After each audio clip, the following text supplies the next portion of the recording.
Hi friends, welcome to rich food. இன்றைக்கி recipe video கிடையாதுங்க. இன்றைக்கி ஒரு டிப்ஸ் வீடியோ. ஸோ நான் என் லைஃப்பில் யூஸ் பண்ணுற ட்ரிப்ஸ் அண்ட் ட்ரிக்ஸ் தாங்க இது நான் உங்கள் கூட ஷேர் பண்ண போகிறேன். இந்த ட்ரிக்ஸை நீங்கள் யூஸ் பண்ணிங்கன்னா சின்ன கிச்சனாக இருந்தாலும் சரி, பெரிய கிச்சனாக இருந்தாலும் சரி, எப்போவுமே நீட்டாக அழகாக இருக்கும். சமையலும் எளிமையாக சீக்கிரம் முடிஞ்சிடும். வாங்க வீடியோக்குள்ளே போகலாம். அதுக்கு முன்னாடி என் சேனலை சப்ஸ்கிரைப் பண்ணிடுங்க. நீங்கள் பண்ணுற சப்ஸ்கிரைப் எனக்கு ரொம்ப மோட்டிவேட்டாக இருக்கும் ஃப்ரெண்ட்ஸ். கண்டிப்பாக பண்ணிவிட்டு பாருங்கள். ஃபர்ஸ்ட் டிப்ஸ் என்னென்னு பார்த்தீங்கன்னா, நீங்கள் நைட்டே எவ்வளோ லேட்டாக தூங்கினாலும் சரி, அதுக்கு முன்னாடி சிங்க் அண்ட் கிச்சனை நீட் பண்ணிவிட்டு படுத்திங்கன்னா காலையில் எழுந்திருக்கிறப்ப உங்களுக்கு ஃப்ரெஷ்ஷான டேவாக இருக்கும்.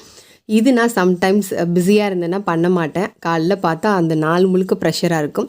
ஸோ அதை அவாய்ட் பண்ணுறதுக்கு நீங்கள் நைட்டே பண்ணி வச்சிட்டிங்கன்னா ரொம்ப ரொம்ப சூப்பராக இருக்கும். நெக்ஸ்ட் நாள் கிச்சனை பார்க்குறதுக்கே ரொம்ப அழகாக இருக்கும். நம்ம சமைக்கிறதுக்கும் ரொம்ப இன்ட்ரெஸ்ட்டாக இருக்கும். ஸோ கண்டிப்பாக நீங்கள் இந்த டிப்ஸை ஃபாலோ பண்ணுங்கள். நெக்ஸ்ட்டு டிப்ஸ் என்னென்னு பார்த்தீங்கன்னா, நம்ம குக்கர் யூஸ் பண்ணாத நாளே இருக்காது. அதுவும் நான் ரொம்பவே யூஸ் பண்ணுவேன். சாம்பார் வைக்க, குருமா வைக்க, கொண்டக்கடலை அவிக்கிறதுக்கு எல்லாத்துக்கும் யூஸ் பண்ணுவேன். ஸோ அப்படி யூஸ் பண்ணுறப்ப அது பொங்கி வரப்போ அடுப்பெல்லாம் ரொம்ப டர்ட்டி ஆகிடும்.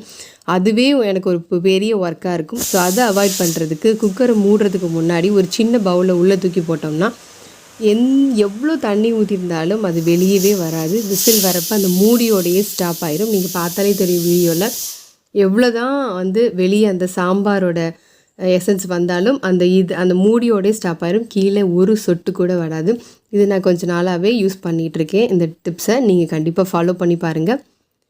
நெக்ஸ்ட் இஞ்சி பூண்டு பேஸ்ட். என்னோட இப்போ பசங்க வேறு லீவில் வீட்டில் இருக்காங்க இல்லையா, ரொம்ப எக்கச்சக்கமான ப்ரெஷர். ஸ்கூல் போகிறப்ப கூட எனக்கு அந்தளவுக்கு ப்ரெஷர் இருந்ததில்லை. ஏதாவது ஸ்நாக்ஸ் பண்ணி கொடுங்க கேட்டுட்ருக்கான். ஸோ அதுக்கு எனக்கு இஞ்சி பூண்டு பேஸ்ட் கண்டிப்பாக இருந்தே ஆகணும்.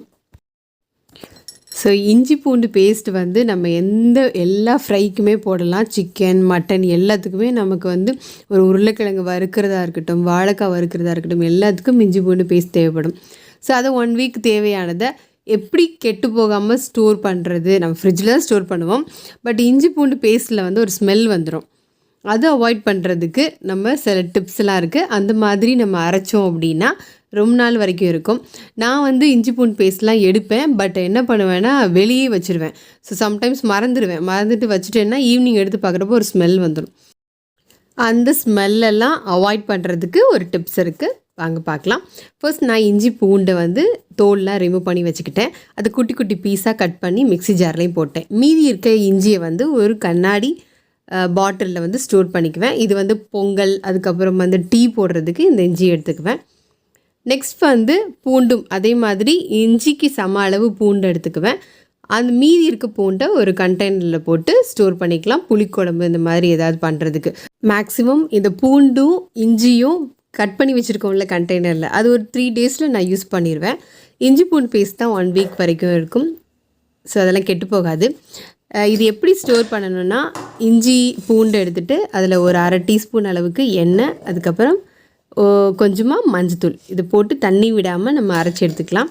எந்த அளவுக்கு நம்ம தண்ணி விடாமல் அரைச்சிக்கிறோமோ அந்த அளவுக்கு கெட்டு போகா சீக்கிரம். அப்படி உங்களுக்கு தண்ணி விடணும்னா 2-3 ட்ராப்ஸ் ஊற்றிக்கலாம்.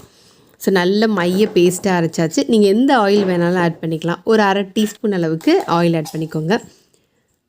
இதை ஒரு கண்டெய்னரில் லாக் பண்ணிக்கிறேன். ஸோ மேக்ஸிமம் நான் கிளாஸ் பாட்டில் தான் யூஸ் பண்ணுவேன். கிளாஸ் பாட்டில் தான் எவர் கிரீன். எப்போவுமே நம்ம எடுத்தால் அதே மாதிரி தான் இருக்கும். பிளாஸ்டிக் டப்பாலாம் கொஞ்ச நாள் போனால் பழசு மாதிரி ஆகிடும், பார்த்துருக்கீங்களா? அது யூஸ் பண்ணுறவங்களுக்கு நல்லா தெரியும். பாட்டில் எப்போவுமே ஒரே மாதிரி தாங்க இருக்கும். நீங்கள் கண்டிப்பாக ட்ரை பண்ணி பாருங்கள். இந்த மாதிரி பாட்டிலுக்கு மாறி பாருங்கள், நல்லாயிருக்கும். சீப்பான ரேட்டில் இப்போ ரொம்ப பாட்டில்ஸ் கிடைக்குது. நெக்ஸ்ட் என்னோடய டிப்ஸில் என்ன ஆட் ஆகுதுன்னா பட்டர் எனக்கு ரொம்ப தேவைப்படுங்க. சப்பாத்திக்கு, ப்ரெட்டுக்கு, அதுக்கப்புறம் ப்ரௌனிஸ் பண்ணுறது, கேக் பண்ணுறதுக்கு ரொம்ப விஷயத்துக்கு நாங்கள் பட்டர் யூஸ் பண்ணுவோம். பட்டர் பன்னு. ஸோ பட்டர் மேக்ஸிமம் வீட்டில் ரெடி பண்ணிக்கிறது. பால் ஆடையில் எடுத்து ஸ்டோர் பண்ணிவிட்டு அந்த பட்டரை கூலான தண்ணி அதில் ஊற்றி மிக்சியில் அடிச்சிட்டு இருந்தோன்னா நல்லா பட்டர் திரண்டு வந்துடும்.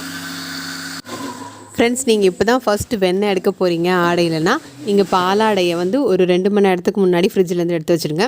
அது மிக்ஸி ஜாரில் அடிக்கிறப்ப லைட்டாக கூல் வாட்டரை ஊற்றி அடிங்க. நீங்கள் ஒரேடியாக ஜில் தண்ணியை ஊற்றிட்டிங்கன்னா ரொம்ப தண்ணி ஆகிடும். அப்புறம் வந்து மிக்ஸி ஜார் வந்து ஹீட் ஆகிட்டா உங்களுக்கு பட்டர் வந்து கிடைக்காது. ஸோ கொஞ்சம் கொஞ்சமாக தண்ணி ஊற்றி அரைங்க. அந்த ஜில் வாட்டர் தான், எவ்வளோக்கு ஜில்னஸாக நீங்கள் தண்ணி ஊற்றுறீங்களோ அந்தளவுக்கு வெண்ணெய் வந்து நல்லா திரண்டு வரும். ஸோ இப்போ நல்லா வந்து திரண்டு வந்துடுச்சு. அந்த கீழே இருக்க ஒயிட் மில்க் இருக்கு இல்லையா, அது வந்து தண்ணி மாதிரி இருக்கும். ஸோ வெறும் இதுதான். அது சில பேர் மூஞ்சிலெல்லாம் தடவிக்குவாங்க. ஸோ நான் அந்த மாதிரி யூஸ் பண்ணதில்லை. இன்னொரு டிப்ஸ், அரிசி நீங்கள் காலையில் களையிறீங்கள்ல சாப்பாட்டுக்கு, அந்த அரிசி களைஞ்ச தண்ணியை நீங்கள் முகத்தில் அப்ளை பண்ணிவிட்டு நீங்கள் நார்மலாக முகம் வாஷ் பண்ணுறீங்களா, அந்த மாதிரி அந்த தண்ணியை மூஞ்சி கழுவுனீங்கன்னா செம்ம ஃபேராக இருக்கும். உங்கள் முகம் பளபளன்னு இருக்கும். இதே நீங்கள் டெய்லியுமே சாப்பாடு நீங்கள் செய்ய தான் போகிறீங்க, அந்த தண்ணியை வேஸ்ட் பண்ணாமல் நீங்கள் முகத்தை அலம்புங்க. நீங்கள் காலையில் சாப்பாடு பண்ணாலும் சரி அந்த தண்ணியை அலம்புங்க. மதியமும் பண்ணுறதா இருந்தால் 2-3 தடவை அலம்பலாம். ஸோ ரொம்ப ரொம்ப நேச்சரான டிப்ஸ் ஃப்ரெண்ட்ஸ். இது நீங்கள் கண்டிப்பாக ட்ரை பண்ணி பாருங்கள். நான் அப்படி தான் பண்ணுறேன். இதுக்காக நீங்கள் டைம் வேஸ்ட் பண்ணணும், தக்காளி பேஸ்ட் போடணும், அந்த பேஸ்ட் இந்த பேஸ்ட் தேவையே கிடையாது. அந்த அரிசி கலந்த தண்ணியில் நீங்கள் முகத்தை அலம்புங்க, அதுவே சூப்பராக இருக்கும். இப்போது வந்து பட்டர் எனக்கு ரெடி ஆகிடுச்சு. இதை நான் ஃப்ரீசரில் ஒரு கண்டெய்னரில் போட்டு வச்சுட்டேன். எனக்கு எப்பப்போ தேவைப்படுதோ அப்பப்போ நான் அந்த பட்டரை எடுத்து யூஸ் பண்ணிக்குவேன். நல்லா வந்து ஃப்ரீஸ் ஆகிடுச்சு பட்டர் வந்து. ஸோ நைட்டு வந்து நான் பட்டர் ரெடி பண்ணி வச்சேன். இப்போ காலையில் பார்த்தீங்கன்னா பட்டர் வந்து நல்லா ஃப்ரீஸ் ஆகிடுச்சு பாருங்கள். உங்களுக்கு எப்போ தேவைப்படுதோ ஒரு ஸ்பூனை ஹீட் பண்ணிவிட்டு உள்ளே விட்டிங்கன்னா பட்டர் மெல்ட் ஆயிரும். அப்போ நான் எடுத்து யூஸ் பண்ணிக்குவேன். ஸோ இந்த மாதிரி சிம்பிள் டிப்ஸ் எல்லாம் நம்ம தெரிஞ்சு வச்சுட்டோன்னா நம்ம கிச்சனில் ரொம்ப நேரம் நிற்க வேணாம். நம்ம ஒர்க்கை சட்டுன்னு பண்ணி முடிச்சுட்டு நெக்ஸ்ட் ஒர்க்குக்கு போயிடலாம்.